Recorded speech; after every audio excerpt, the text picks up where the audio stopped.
What's going on, bro? Welcome to the Man of God podcast, where we inspire each other to become men of God. Today, I wanted to talk about Gen Z's return to God and how drastically it changed in the past 4 years.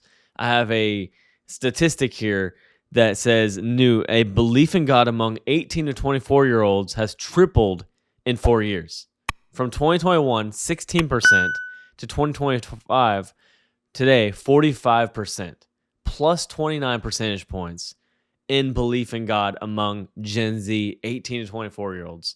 Why is that? What is causing this crazy change? I'm going to dive into what I personally think and how amazing this is for young adults because of how lost we see Gen Z is. I think this is the solution. This is how we get back. We reclaim the generation and become one that's not lost and one that does have our identity in God.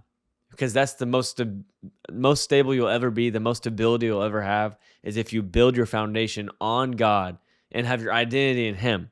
So 2021, 16%. What was going on in 2021? It was a pretty dark time. We were coming out of COVID, right? COVID was like 2020, 2021, and we had a huge isolation. A lot of people that were in high school during the time, Gen Z, were completely isolated from the world because they were put in their rooms, put in their houses, not able to go outside, not able to even play, not able to go to church, by the way. A lot of different things were going on that caused anxiety and depression to skyrocket, as well as other factors like medications being prescribed so easily and things like that were escapes for, still today, people still escape their anxiety and depression by these medications and drinking and drugs, a lot of stuff that goes into it. But 2021, I feel like going out of the pandemic, there was a lot of that, a lot of differing in how treatment was handled, especially when the scientific community was questioned. I mean, the vaccine came out, a lot of people were like skeptic about that, and a lot of controversy and stuff. But then what happened between then and now that caused people to go, okay, we need to go back to God. That's the only way we can actually have stability and have a family and have personal growth and become who we're created to be. What caused that? I personally think it was a identity reset, because I think it got so bad that it forced people to look for something higher than themselves. And it's still a big issue today. A lot of it's about me today, but this shows we're in the right direction. And this guy says, apparently the best way to get people to come back to God is to show them what the world looks like without Him. And I thought that was pretty significant, because in 2021, a lot of people were scared and fear was taking over, and things were just so, the future didn't look bright. It looked pretty dull. And people were so focused on themselves, literally like me, that everything else looked like it was crazy. It was the end of the world, basically. Nothing was going right. And then today, people are starting to turn back to God because it got so bad. And that happens. It happens in a lot of things. I think we even see different businesses go through the same thing, where they're in such a down slope of their earnings and customer retention and stuff like that they go, wait, it took me to get here to realize that this is what we need to focus on. This is how we go up. Or same thing with the darkest moments in our lives. Think about the storms that you've gone through in your life and mine. I went through a pretty dark time a few years ago, and I realized that it took me getting there to become who I needed to be, to get to where I needed to be today. I didn't say that in the best words, but basically, you don't see the growth of the storm until you don't see the purpose of the storm until you see the growth it produces. You don't see why you're going through a season until you get out of it and look back and say, oh, see, my character is being refined. God was creating something in me, stirring something, building endurance to give our faith a chance to grow. This is biblical. This is in James 1. And I think a lot of it has to do with that. People were going through a hard time, in order to realize God is what they really needed. And of course, I remember back a few years ago there was a bunch of revivals going on in colleges, like the Asbury revival happened. A lot of people were turning towards Jesus, and I think that even people that weren't turning towards him were hearing about him and hearing about these people that were getting set free from things and miracles still taking place. People that were in churches or these services, these chapels for hours, days, just having a revival. So one, I think it's that. Two, I think it's how far the woke ideology went. And if it got into our school system, it got into businesses, it got into every area of our life, Disney even, like movies and stuff. There was so much just political agendas being pushed, especially with the woke stuff back then, that people realized this is not my identity. This is just something that they want me to believe.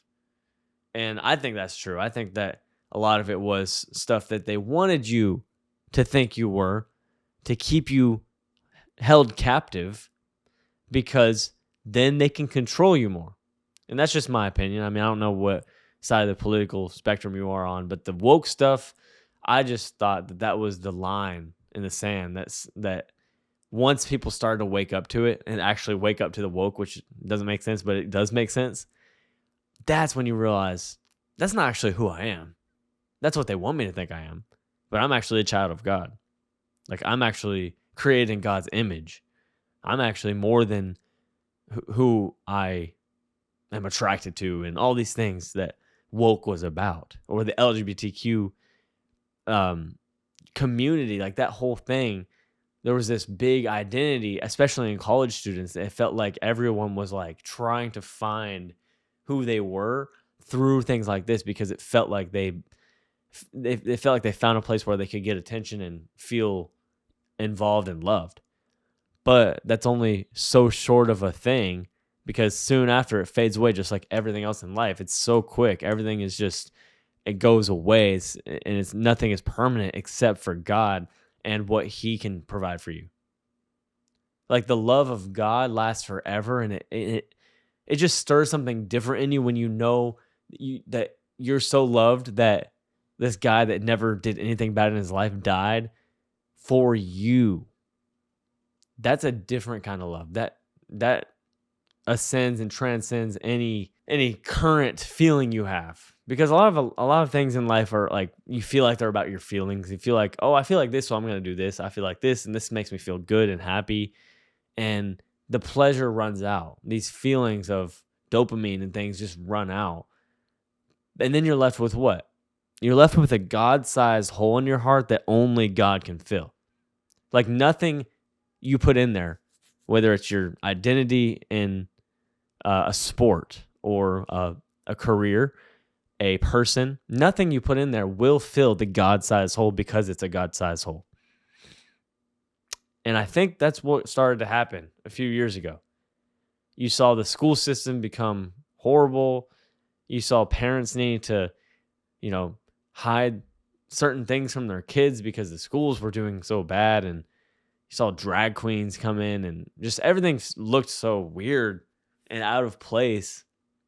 No matter where you went, you heard of wars, and you thought that there was going to be a World War III. Just so many things were happening at the same time that I think people started to say, this chaos can't be right. You took prayers out of schools, and that's when chaos came in. When you take God out, chaos comes in. Anywhere in anything. If you take God out of anywhere in your life, chaos will come in, because God is the thing that keeps the peace and keeps everything together. He created everything, so he holds everything together. And the more we take him out, the more the more instability there will be, the more chaos there will be. And I think the school system, like I said, is just a good example of that. Colleges got so liberal and so just about an agenda, about pushing stuff, that you saw a lot of people wake up and start to become conservatives because they're tired of the stuff that they were pushing at them. And with conservatism came a spike in the search for God. And nothing can beat that search. Because when you search for God, really, like when you're in a spot in your life where you really just have nowhere to turn but God, you really see Him. Because it says in Matthew and in all of the Gospels, it says, "Ask and you shall receive. Knock and the door will be opened." So when you turn towards God and you look for Him, you'll find answers. You'll find signs. You'll find things that seem like coincidences that keep stacking and stacking, and you're like, no way, all these things could be coincidentally happening, and the way my life is going, all the things that lined up to get me right where I am today, there's no way I could have gotten here by myself. You see all these things come together, just like the world. You start looking at the clouds and the stars and the ocean and the mountains and your body, and you go into your body and see the heart pumps constantly to keep you alive, and all of the veins and the vessels and the nerves and everything that works, all your organs, everything that's going at the same time, your brain, the complexity of your brain, the things you can understand, how you can actually have feelings like love. What is love? It's more than a chemical reaction. You start to see all these things that come together that just are the proof. We are the proof, okay? We are the proof. And I think that's what happened. People started to see the truth. And the truth, it says, "And you shall know the truth, and the truth will set you free." And when I'm just going to keep quoting scripture because it's coming to my head, who the Son sets free is free indeed. So all these horrible addictions and depressive states people were in were set free by God, because who He sets free is free indeed. And not going to lie, I think that, I don't want to become too political here, but I do think that the President Trump was saved, got spared by a bullet for such a time as this. I think that he won the election to get rid of a bunch of that woke stuff that was completely destroying our own identities as young people. You saw that young people flipped in the election to a Republican for the first time like ever. And it was a lot of young men, by the way. And I say that to say, like, things just happened somehow, some way, perfectly to get us to where we need to be right now. And it doesn't make sense if you just don't include God in that conclusion. And so I feel like people started to think about that and think about how this could not make sense without a God. That's what I started to think about. And I've been a Christian for a while, since I was in middle school, really. But since then, I mean, I have seen other people go through their journeys and go to church more, because you know what? Churches are the most stable place, even though they can mess up, because they're humans and humans mess up. And I've been hurt by a church, by the way, and I actually need to go more. But I just, in general, every place is fallen because it's run by humans. But a church is the house of God, and where God is there, that's where you'll find stability, and that's where you'll find things that you can't find anywhere else. You start to see the structure that comes with going to church, the structure of serving others. And I think that's something that churches do amazingly, by the way, is that they get people involved in serving, and you start to see how much you can do for other people and how much God does in you when you do serve. And then when you give, you start to get more charitable and give 10%, you tithe, and you don't tithe for God, for what He can do with that, but what He can do for you because of your generosity. And the church does a great job at showing you these things and leading you through some of these things that become pillars of structure for your life. And young men, especially in a culture that tells them they're toxic for, being a man, the only place that is left to go when everyone tells you that you're somehow wrong for being who God created you to be, the only place to go is church and to God, where He tells you in His word that's never changed, because culture keeps changing. And by the way, that is the most important part of this video, is that the culture changed so much that it created a paradigm shift back to the Bible and back to conservative biblical beliefs. And for men who are being told they're toxic and unneeded, not needed anywhere, that women can do everything that they can, church was the only place that was telling them, the Bible was the only place that was telling them that they have a place in this world. They are needed. They are not only wanted, but needed. And they have a specific role to fulfill as a father, as a protector, as a provider, as a leader.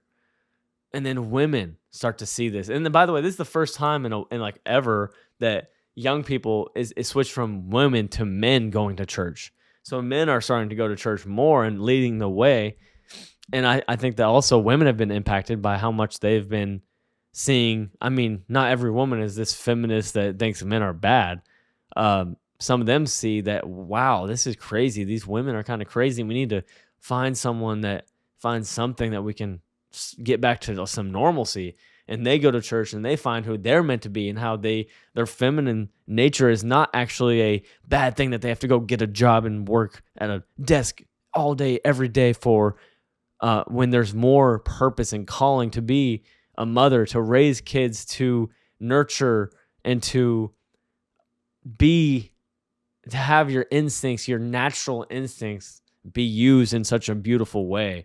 And so God started to shine in these young people's eyes. They started to see that men have a place here, women have a place here. And by the way, guess what? We actually complete each other. We come together and we're better together. You know, the only place that's telling you that is the Bible, is God. Everywhere else is saying you're good, independent, strong, independent women. Men don't need women. Women don't need men. We don't need each other. Gender wars. Who's better? It's not about that. It's not about men becoming women, women becoming men, playing the roles of them, women being the provider, men staying at home and raising kids when they're not in their nature, not in the way that God designed them, but about biblically filling each other with the roles that God designed in the beginning. In the beginning, he made Adam and Eve, and he said, when he made Adam, it's not good for man to be alone, so I will make a helper that is just right for him. And guess what he made? Woman. He made woman that is just right for man, and man that is just right for woman. We come together. When we come together, complete each other, we create life, real life. Biologically, that's how you make a human. A man and a woman come together, they love each other, and they make a human life. That's amazing. I mean, that's enough proof for me to see there's a God, but also enough proof to see that we need each other. And no, we're not great on our own. We are better together. That's a rant, but I'm just tired of this culture that keeps telling everybody that they don't need each other. And when we do, God made certain roles for men and women. I'm sorry, but he did. People like to say that men aren't needed, but then you look and see that 90% of all big production jobs and warehouses and shipments and military, all of it is 95% men, maybe 99%. Take all those out. Who's left to help you? Women. I'm not saying you can't do certain things. I'm saying you need men for certain things, just like we men need women for certain things. It's not this crazy idea. It's how God designed it. It's just how it is. I always bring it back to that, but I think that is really what caused this shift. It's the shift in gender roles and norms and independency. People don't want that. They want to be happy. They want a family. They want a husband and wife. They want to come together and have a family of their own. And God and church and the Bible was providing that way when nothing else was. So let me know what you think caused this huge shift in young people going back to church. Because Gen Z, I think, is saying the future looks bright when I have God in my life. That's what I think. My shirt says believer. I'm a big believer in that. I believe Jesus is the answer to all these problems we have. And how do you get to your God-given role in society as a man or a woman? You find Jesus. You see his example. You see what he says in his word. And that leads you. Jesus leads to all the right things. And so let me know what you think in the comments about this shift, this crazy statistic, and this awesome reversion back to God and back to the truth. The truth will set you free. Like the video if you enjoyed it. Click that subscribe button. We'll be here every week with a new episode of the Man of God Pod. And let me know what else you want me to talk about in the comments. Comment some suggestions for topics, and we'll see you next time. Peace.